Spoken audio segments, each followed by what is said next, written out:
It's time for Recipe of the Day. Do you ever feel like the things you're deciding to make for dinner are boring and you're not sure what else to do? Like, you're doing like chicken, rice, broccoli.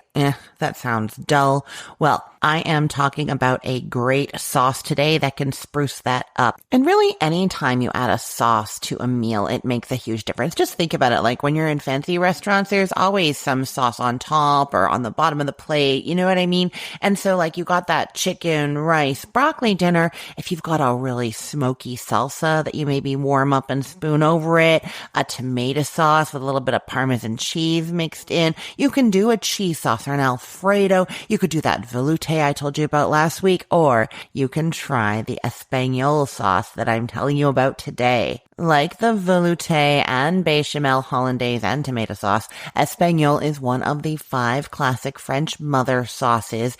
And even though it's called Espagnole sauce, which means Spanish, it is a French sauce. It is thought that possibly Spanish cooks working for royalty were adding a little bit of tomato to the brown French sauces, and that is what came to be known as the Espagnole sauce, sauce Espagnole. So it's a French sauce with a little Spanish influence going way back. So Espagnole sauce is actually usually made to be quite rich and thick, and maybe not something that you would normally have like on its own. It's often the base for other sauces or added to sauces. It's what's used as a starting point for demi-glace, if you've ever seen that in like fancy restaurants. Now, having said that, the Espagnole sauce that I'm telling you about is actually great to eat as is. If you wanted to do that more classic, thicker base sauce, then you would just reduce it for longer. But I have the process stopping sooner so that you can actually just go ahead and use it. Really, I'm just trying to make recipes that are actually useful for you. And in that way, actually, this recipe starts with 4 cups of stock or broth. And that is because the containers of stock or broth that you get at the grocery store, those cartons, contain 32 ounces, which is about 4 cups. So it's just very easy to just have that one container, that one jar, and use that. Okay, how do you make Espagnole sauce? You are starting with a 1/4 cup of unsalted butter. You can use clarified butter. That is the traditional, but I never have clarified butter and can't be bothered to do it. I just use the unsalted. What you have to watch out for, though, is that there are the milk solids in regular unclarified butter, and those can start to brown too soon. The key to Espagnole sauce is actually that we are browning the flour and the butter together. We're browning that roux, but we don't want it to brown too fast. We don't want it to get bitter and burnt. So if you're using unclarified butter, which is what I am using, then you're just going to keep your eye on it and make sure it doesn't brown too quickly. So you're putting a 1/4 cup of that butter into a 3-quart saucepan over medium heat. And once it melts, you're adding a medium onion that's chopped, a medium carrot that's peeled and chopped finely, and a rib of celery also finely chopped. And you're cooking and stirring that until it's really well softened, but not yet taking on any brown color. You do want it really cooked though, so it's a good 4 to 5 minutes.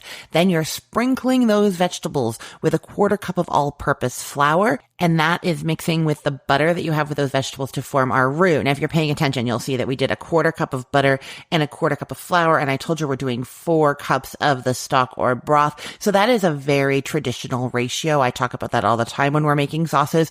1 tablespoon of butter to 1 tablespoon of flour to 1 cup of liquid. So that is very standard. If you wanted a much thicker sauce, you could up your amount of butter and flour to the amount of liquid. That would be fine. But don't forget, we are reducing this one down, and it does end up kind of the thickness of a medium gravy. So I don't really think you want to do more than that. So you've sprinkled that flour over the vegetables and you mix it all up, and it's going to form that paste.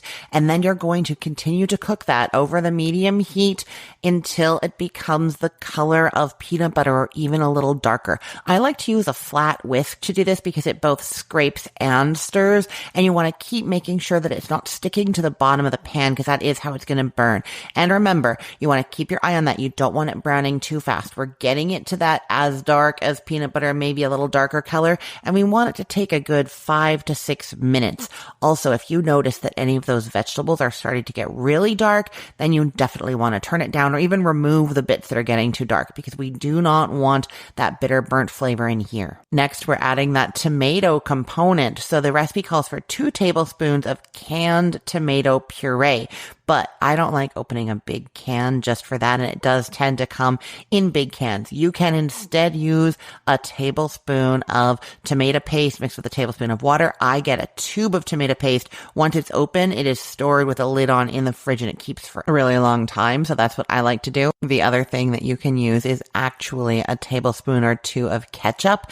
And I will say that when I have done that, this makes the best gravy for French fries. You can't taste the ketchup, but it's just like way back there, this little hint.